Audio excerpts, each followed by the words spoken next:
जिंदगी में जब आप निराश होने लगें तो ये कहानी आपको प्रेरणा देती है। 24 साल की उम्र में ट्रेन एक्सीडेंट में अपना पैर गंवाने वाले अशोक मुन्ने आसमान की ऊंचाई से लेके समंदर की गहराई तक ऐसा कोई एडवेंचर नहीं है जिसमें महारत नहीं हासिल की है। तो आइए मिलते हैं अशोक मुन्ने से और जानते हैं इनके संघर्षों की कहानी। अशोक जी, आपका बहुत बहुत स्वागत है। कैसे हैं आप?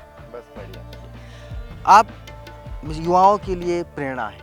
मुझे वो क्षण बताएं कि कैसे आप इधर डाइवर्ट हुए और आपके संघर्षों की कहानी क्या है? पहले तो मैं नॉर्मली अपनी लाइफ जी रहा था, कॉलेज का समय था। लेकिन एक बिहार से आते हुए मेरे साथ एक हादसा हुआ जिसमें मेरा राइट लेग घुटने के नीचे नीचे से चला गया। उसके बाद 1.5 साल तक मैं बेड पर रहा। काफ़ी मुश्किलें थी कि मतलब पैर से ब्लीडिंग होने से लेके तो 25 केजी वेट कम होने तक। उस समय काफ़ी सारी निगेटिविटी लाइफ में आ गई कि अब क्या करें।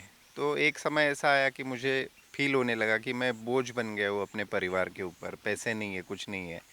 तो ऐसी लाइफ जीने से अच्छा है कि मुझे मर जाना चाहिए। तो वो सिचुएशन ऐसी थी कि मैंने डिसाइड किया कि नहीं रहना है। और एक एक एक दिन बीतता गया और एक समय ऐसा है कि मुझे डिसाइड करना था कि मुझे यहाँ से भाग जाना है या फिर बड़ी मेहनत से संघर्ष करके खुद को बनाना है। तो मैंने दूसरा डिसीजन चूज़ किया कि मुझे कड़ी मेहनत से खुद को ऐसे बनाना है कि जिनके पास दो पैर है ना, उनको भी लगे कि यार ज़िंदगी अशोक मुन्ने जैसी होनी चाहिए। और वहाँ से एक नया सफ़र शुरू हुआ, क्योंकि किसी ने बोल दिया था कि अब ये कुछ नहीं कर सकता, इसको कटोरा लेके भीख मांगना पड़ेगा।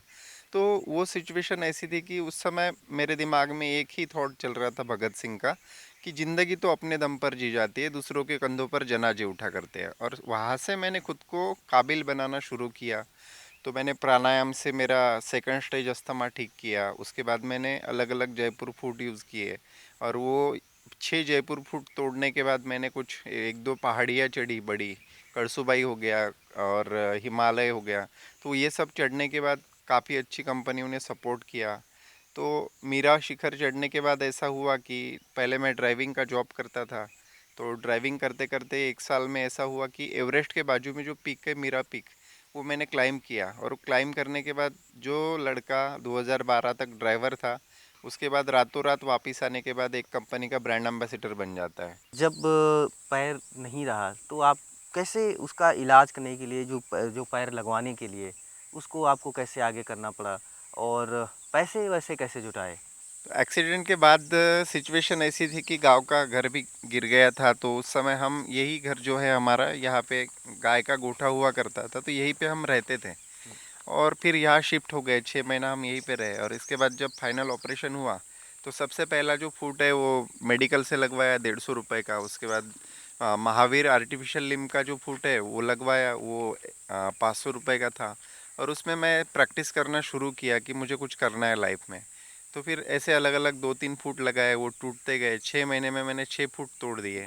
और लेकिन ये टूटने के बावजूद भी कई बार ऐसा था कि मैं करसुबाई चढ़ा, वहाँ पे पैर में बहुत ज़्यादा पेन हो रहा था और ब्लीडिंग भी हो रहा था। तो जब मैं टॉप पे पहुंचा उस पेन के बावजूद, जब मैंने पैर खोला तो पता चला कि पूरा मेरा सॉक्स जो है वो खून से गीला हो चुका है। और वो खून से गीला हुआ सॉक्स निचोड़ के मैंने फिर से ट्रैक कंप्लीट किया, नीचे तक आया। और फिर पैर निकाल के एक ही पैर से मैं नासिक से लेके तो नागपुर तक एक पैर से चलते हुए यहाँ तक पहुँचा।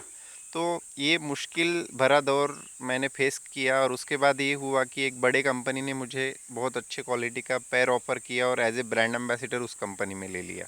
आप बता रहे हैं कि पसीने की जगह आपने खून बहाया, तो उसकी कहते हैं कि मेहनत और उसका जो परिश्रम का जो फल है, प्रतिफल है, वो आप आज पा रहे हैं और आप लोग आपसे मिलना चाहते हैं, लोग आपसे जुड़ना चाहते हैं। वही रिश्तेदार जो कहते थे कटोरा लेके भीख मांगेगा, वही रिश्तेदार आज आपसे जुड़ना चाहते होंगे। कैसा महसूस करते हैं? आ, बस मैंने जितने भी निगेटिविटी देखी कि लोगों ने मुझे बोला, तो मेरे अंदर एक चीज़ थी कि मैं मुँह से जवाब देना काफ़ी चाहता ही नहीं था कभी भी। मैं चाहता था कि अगर मुझे किसी ने इस तरीके से बोला है तो मैं ये करके दिखाऊंगा, ताकि उनको खुद को समझ में आ जाए कि हम गलत थे।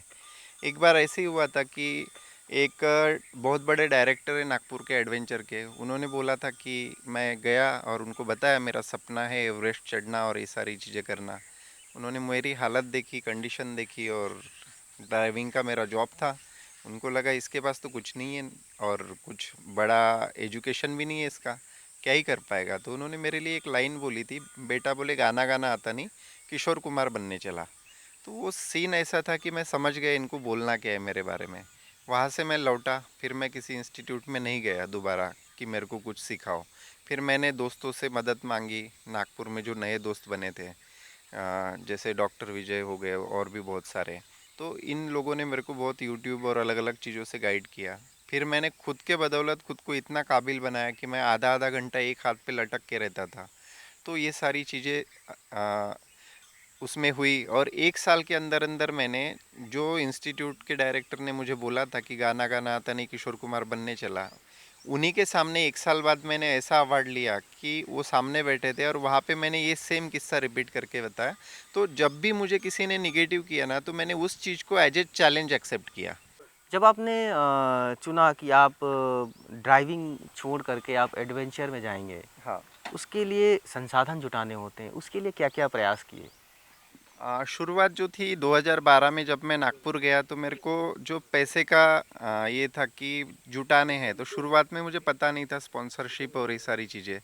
तो मैं ड्राइविंग करके थोड़े थोड़े पैसे इकट्ठे करता था और वही इकट्ठा हुए थोड़े थोड़े पैसे जो है, तो वो पैसे जमा करके मैं कभी पातालकोट जा रहा, कभी करसुबाई जा रहा, कभी हिमालय जा रहा। तो 2-3 महीने के जो जुटे हुए पैसे थे, वो मैं लेके कुछ छोटे छोटे एडवेंचर करना शुरू कर दिया।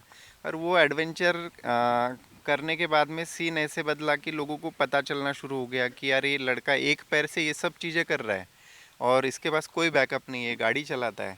तो फिर और लोग सामने आए, किसी ने अपने कंपनी की तरफ से स्पॉन्सर करना शुरू कर दिया। तो ये जर्नी फिर वहाँ से शुरू हुई 2012 में। जो जर्नी ड्राइवर से स्टार्ट हुई थी, तो 2013 में मैं ब्रांड एम्बेसडर बनने के बाद फिर मेरे लिए सारी चीज़ें आसान हो गई थी। फ़ेज़ दर फ़ेज़ आपकी चुनौतियाँ थीं, हाँ। वो किस तरीके से आपके ऊपर हावी हो रही थी? मैंने सबसे पहले तो माउंटेनियरिंग शुरू किया, तो उसमें मुश्किलें ये थी कि मेरे पास अच्छा फुट नहीं है। वहाँ से चीज़ें शुरू हुई, तो मैंने खुद का बैलेंस और सारी चीज़ें कंट्रोल करने के लिए फिर जिम्नास्टिक ज्वाइन किया कि जिम्नास्टिक में काफ़ी अच्छा बैलेंसिंग हो जाए। उसके बाद योगा शुरू किया, उसमें काफ़ी सारी चीज़ें सीखने मिली नई। उसके बाद फिर मैंने स्विमिंग शुरू किया, तो काफ़ी अच्छा स्विमिंग में मेरा प्रैक्टिस हो चुका है। मैं नॉन स्टॉप 2 किलोमीटर तैर लेता हूँ। उसके बाद फिर रनिंग भी शुरू की, क्योंकि मुझे माउंटेन चढ़ना है तो रनिंग करना पड़ेगा, तो वो शुरू किया। उसके बाद फिर मैराथन दौड़ा मैं 22-22 किलोमीटर के। सातारा हिल मैराथन हो गया, दिल्ली गुड़गांव मैराथन हो गया 22 किलोमीटर, ऐसे काफ़ी सारे इंडिया के मैराथन में दौड़ चुका हूँ। उसके बाद फिर मैंने मार्शल आर्ट में ब्लैक बेल्ट लिया। उसके बाद फिर बाइकिंग का शौक़ मुझे था, तो बाइक में फिर मैं ग्राउंड पे जाके सिर्फ चलाना नहीं था मुझे, तो मुझे स्टंट करना था। तो 2015 का मोटो फैशन अवार्ड मैंने स्टंट में जीता, एक पैर होने के बावजूद। उसके बाद वही बाइकिंग को मैंने और एक्सट्रीम लेवल पे लेके गया, तो इंडिया की जो टफेस्ट रेस होती है रेड दी हिमालय, उसमें मैं 250 सीसी कैटेगरी में रेड दी हिमालय वाली रेस चौथे कैटेगरी पे पूरी की, चौथे नंबर पे। तो ये जो सफ़र है वो अलग। तो मुझे ये प्रूव करना था, लोगों का जो नज़रिया था कि अरे इसका एक ही पैर है, और वो जो बेचारे वाली फीलिंग थी लोगों के आंखों में मेरे लिए, वो मुझे कहीं तो भी ख़त्म करनी थी। समंदर की गहराई से लेके आसमान की ऊंचाई तक आपने ऐसा कुछ नहीं है जो छोड़ा हो। अभी क्या छूटा है जो आपको करना है? एक तो एवरेस्ट से जाके आपको पैराग्लाइडिंग हाँ। करनी है, उसके बाद इसके अलावा और क्या-क्या करना चाहते हैं? इसके बाद एक इंडिया में डेजर्ट स्ट्रोम करके एक रैली होती है, जो 4 दिन की होती है बाइकिंग में, जो बीकानेर में होती है रेगिस्तान में। तो वो रैली में पार्टिसिपेट, अभी तक कोई हैंडीकैप पर्सन या आर्टिफिशियल लिम्ब वाले किसी ने पार्टिसिपेट नहीं किया। तो आने वाले इसी साल में अक्टूबर नवंबर में वो रैली होने वाली है, उसमें मैं पार्टिसिपेट करने वाला हूँ। उसकी पूरी प्रिपरेशन चल रही है। और यहाँ पे हमारी एकेडमी भी है, अमर इंडोर पार्क, जो यहाँ पे बच्चों को ट्रेनिंग देती है कि कैसे मोटो क्रॉस, सुपर क्रॉस, इसमें कैसे बाइकिंग की जाए। उसका ट्रेनिंग सेंटर यहाँ पे है। और यहाँ एक हमारे यहाँ एक बच्चा भी है जो करीबन 12-13 साल का है, जो काफ़ी अच्छा ट्रेन हो चुका है। आने वाले सुपर क्रॉस रेसेस में वो आपको देखने मिल जाएगा 6 महीने बाद। जी, तो कभी आप दूसरों पे निर्भर थे एक पैर गँवाने की वजह से। आज आपने एकेडमी खोल कर के खुद तो सक्षम बने ही बने, दूसरों को भी आप प्रेरित कर रहे हैं। ये जो कहानी है, ये जब लोगों को पता चलती है तो उनका रिएक्शन क्या होता है? तो कई बार ये होता है कि उस समय जो लोगों ने देखा था कि ये अब आगे इसका कुछ फ्यूचर नहीं है, लेकिन आज वही लोग आते हैं, बोलते हैं कि हमारे बच्चे का ऐसा प्रॉब्लम है, ये है, वो है। तो उनको ये कभी लाइफ में उन्होंने सोचा नहीं था कि ऐसा हो सकता है, और अभी जो हुआ है वो उनके लिए चमत्कार है। तो उनका सोच ये है कि ये अगर खुद के लाइफ में इतना सब कर सकता है तो हमारे बच्चों को तो गाइड कर ही सकता है। तो जो लोग पहले बात भी नहीं किया करते थे तो वो भी अब करीब आते हैं। और काफ़ी अच्छे लोग हैं जिनको पता है कि इसने अपने माइंडसेट से अगर खुद को बनाया तो ये हमारे बच्चों को भी गाइड कर सकता है। तो अभी ये नागपुर सर्कल और महाराष्ट्र के काफ़ी सारे बच्चे हमारे यहाँ आते हैं, रहते हैं, अलग अलग चीज़ों का जिसको जिसमें इंटरेस्ट है वो उसमें प्रैक्टिस करता है। अब आप एडवेंचर एक वो बना रहे हैं, हाँ। एकेडमी बना रहे हैं, एक पार्क बना रहे हैं। हाँ। वहाँ पे क्या-क्या चीज़ें होंगी? तो ख़ास करके ये एक कहते हैं ना कि अलग कैसे होगा? इसमें रॉक क्लाइंबिंग के लिए ये 2020 में ओलंपिक में आ चुका है, तो हम चाहते हैं कि रॉक क्लाइंबिंग में बच्चे यहाँ से तैयार हो इंडिया से, और वो जो ओलंपिक के लिए जाए, इंडिया को रिप्रेजेंट करे ओलंपिक में। जो मोटोक्रॉस में यहाँ पे बहुत कम एकेडमीज़ है, तो हम चाहते हैं कि महाराष्ट्र से मोटोक्रॉस के लिए बच्चे तैयार हो और आगे जाके वो इंटरनेशनल कॉम्पिटिशन्स में पार्टिसिपेट करें। यहाँ पे करीबन water sport, air sport, paragliding, paramotoring और एडवेंचर के करीब 30 से 40 एक्टिविटीज़ यहाँ पे रहेगी।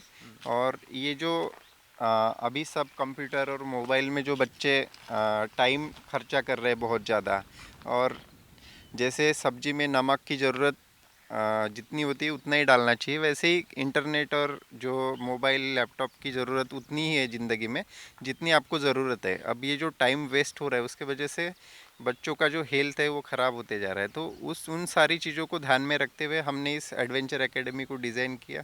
और यहाँ जब बच्चे आएंगे, बड़े आएंगे, तो सब लोग एक अलग लाइफ जिएंगे, और सिर्फ वहाँ एक्टिविटी करना ही पर्पज़ नहीं रहेगा, उसके साथ साथ उनके सेशन सेशन रहेंगे कि वो बड़े हैं तो बच्चों के साथ में उनका क्या ये होना चाहिए, बच्चों की लाइफ में उनका क्या योगदान होना चाहिए। तो अलग अलग स्पीकर यहाँ आते रहेंगे और वो गाइड करते रहेंगे कि आपको आगे के लाइफ के लिए कैसे खुद के हेल्थ के लिए कैसे एडवेंचर करना ज़रूरी है।